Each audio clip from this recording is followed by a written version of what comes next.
64 AD, 3958 AM. In the 13th year of the passing of the Romanid Apocalypse Comet Group, lightning struck a portrait of Nero that stood 120 feet high, the largest painting ever. The portrait was on linen and immediately burnt up in the gardens of Maus, according to Pliny the Elder. In this year the city of Rome burned for 7 days, and many historians claim that Nero was grossly negligent in attempts to put the fire out. Some claimed he set the fires through his agents, because he dreamed of rebuilding Rome according to his architectural fancies. Tacitus recorded that Nero sang a hymn of the destruction of Troy as Rome burned. The historians of the day noted that Rome began to burn on September the 19th, the exact date the ancient Gauls burned Rome. This was exactly 148 years, 1776 months, after the capital of Rome burned in 83 BC.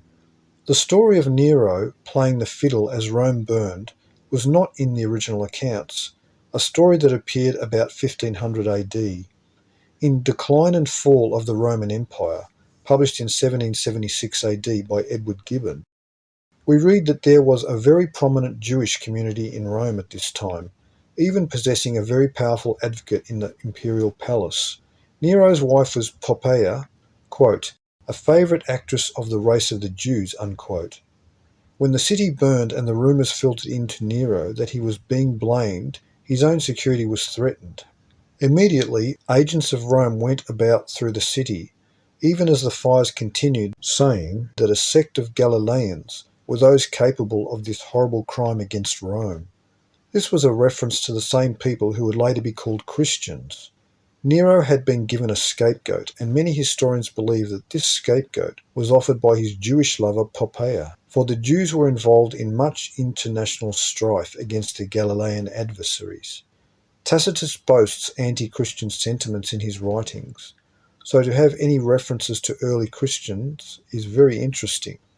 Unfortunately, the writings of Tacitus are lost, the originals, and we have today only those that were later preserved through the pens of those allied to the Church of Rome.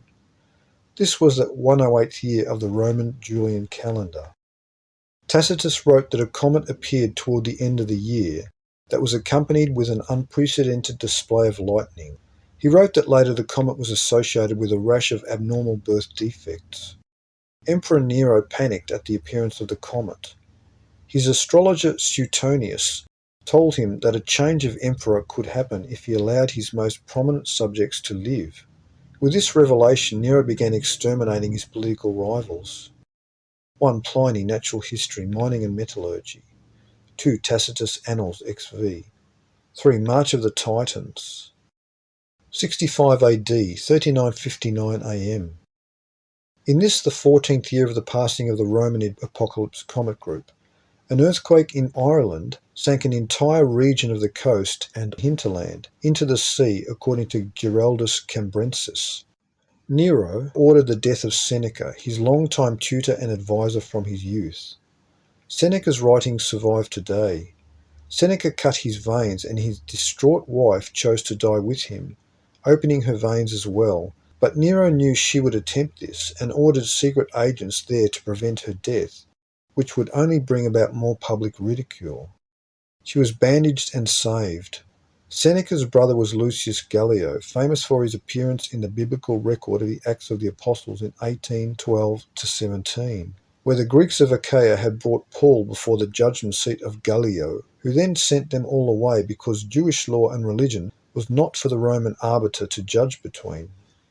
Seneca had written that one day the huge land on the other side of the Atlantic Ocean would be revealed, America, and that, quote, many discoveries are reserved for ages yet to come, unquote. 1. The Antediluvian World. 2. Tacitus Annals XV. 3. Lost Cities of Atlantis, Ancient Europe and the Mediterranean. 66 AD, 3960 AM. In the 13th year of Nero, an earthquake struck Knossos and pushed open a tomb, wherein the people found a box containing ancient tablets covered in writing they could not read. These were reported as records of the Trojan War, very doubtful, and these writings were sent to Nero. A comet appeared, some today thinking it was Halley's Comet, but this is wrong. A plague decimated the city of Rome, filling the houses with corpses. In this year began the Jewish war against Roman occupation, starting with riots and then the killing of an entire Roman legion, commanded by General Cestius Gallus. Josephus was one of the generals of the Jewish forces. This war would define the times. It was a tiny strip of country that threatened the balance of Roman power abroad, watched with interest by all those other nations weary of Roman oppression. This was the year 3960 Annus Mundi, since mankind was banished from Eden in 3895 BC, or 792 times 5 years. Also, this was 3168 years since the Vedic calendar began, the Kali Yuga Black Age, or 792 times 4. Further, the Anno Domini calendar, a retroactive timeline not designed until 526 AD, or 460 years after 66 AD, had this year as 66 AD, 66 years being 792 months. In a fit of rage, Nero kicked his pregnant Jewish wife Poppaea to death, historians writing that her pregnancy was advanced. Though Nero's murder of Poppaea was disgusting to the people, the Roman people equally remembered the wicked and cruel exploits of Poppaea, a woman they despised equally for also being a foreigner. We are informed that Nero, in an act of sorrow, found a boy that looked a lot like Poppaea, had him castrated, and dressed as a woman before marrying him in a formal ceremony. The veracity of this account is unknown. This year was 2880 Anno Pyramid, or 1440 plus 1440. 1. History in quotations. 2. Ancient mysteries. 3. Tacitus Annals XVI.